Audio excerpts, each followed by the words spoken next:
Hey everyone, welcome or welcome back to my channel. In this video we are going to continue your chapter approaches to equity analysis. Last video में हमने question number 15 discuss करा था. इस video में मैं आपको बताने वाली हूँ कि हम ये जो आपके क्वेश्चन नंबर 16 से लेके क्वेश्चन नंबर आई गेस 20 तक की वो सिमिलर क्वेश्चन है जो मैंने आपको क्वेश्चन नंबर 10 और 15 लास्ट क्वेश्चन करवाया था, वो सेम है. ठीक है, तो आप इससे प्रीवियस वीडियो देख लेंगे 15 वाली और 10 वाली, तो आपको बहुत अच्छे से समझ आ जाएगा और इनमें मेरी ज़रूरत ही नहीं पड़ेगी आपको. यहाँ पे देखो क्या लिखा है, a firm is currently paying a dividend of 2 पर शेयर. तो ये आपका D0 दिया हुआ है, D0 आपको 2 रुपये दिया हुआ है.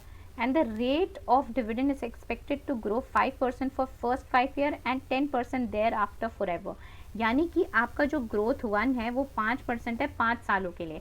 तो 5 साल तक की तो आप 5% के हिसाब से डिविडेंड निकाल दोगे, उसके बाद 10% के हिसाब से आपको फॉर एवर मिलेगा. यानी कि 6th ईयर में आपका जो 6th ईयर में है for first 5 year and then 10% thereafter. इसका मतलब है आपको जो डिविडेंड है वो तो ठीक है, पर 5वें साल से जो है वो आपको 10% के हिसाब से मिलेगा. ठीक है, 10% के हिसाब से मिलेगा. यानी कि आपको जो है उसके बाद ये कांस्टेंट ग्रोथ रेट हो जाएगा, कांस्टेंट हो जाएगा. ठीक है, तो फिर आपको कांस्टेंट के हिसाब से निकालना है. तो कांस्टेंट के हिसाब से आपका यहाँ से फॉर्मूला लग जाएगा, तो आप मार्केट प्राइस निकाल लोगे और इस क्वेश्चन को सॉल्व करोगे. ठीक है, तो ये लास्ट क्वेश्चन की तरह आपका सेम हो गया. देन उसके बाद आपका यहाँ पे देखोगे तो बोलता है 2 रुपये है, ग्रोथ रेट 8% है फर्स्ट 3 ईयर्स के लिए. तो फर्स्ट 3 ईयर्स के लिए आपका ग्रोथ रेट वही लगेगा.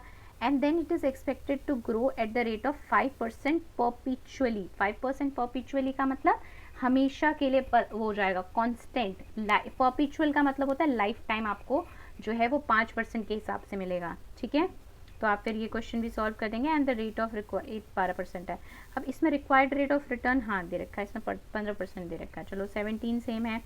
18 क्वेश्चन क्या है, 5 रुपये का डिविडेंड है, rate of dividend 5% for first 4 years and 8% thereafter forever. तो यहाँ पे आपके दो पढ़ हो गए, एक हो गया 5%, एक हो गया 8%. ये 8% से आपका कांस्टेंट हो जाएगा. ठीक है, फिर 12%. तो आपको बोलता है कि 125 रुपये पे ख़रीदना चाहिए या नहीं, तो पहले आप निकाल लो प्राइस होना कितना चाहिए.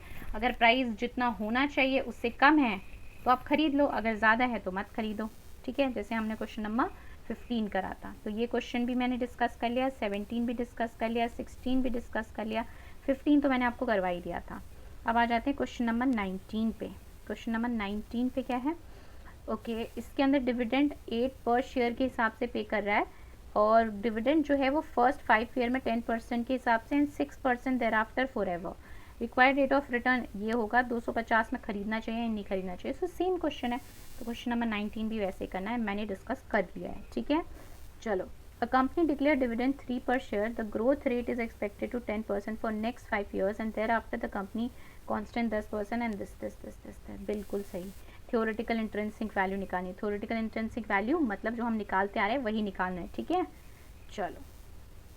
Okay mister Nanda, okay this his advise him. चलो मैं इसको पढ़ लेती हूँ, इसमें कुछ लग रहा है क्या, अलग पढ़ लेते हैं इसको, कुछ अलग लग रहा है तो कर लेंगे.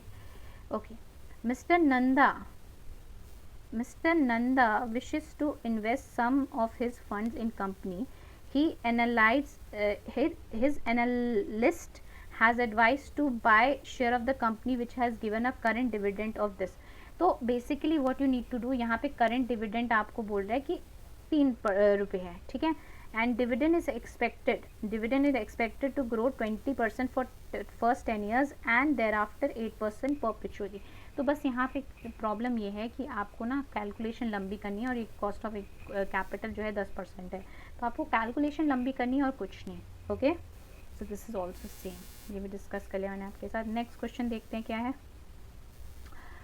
Okay, the stock of ABC Limited currently selling at 20 per share. The stock just paid dividend 1 per share. The dividend is expected to grow at a constant rate of 10% per year. What stock price is expected 1 year from now? 1 year from now.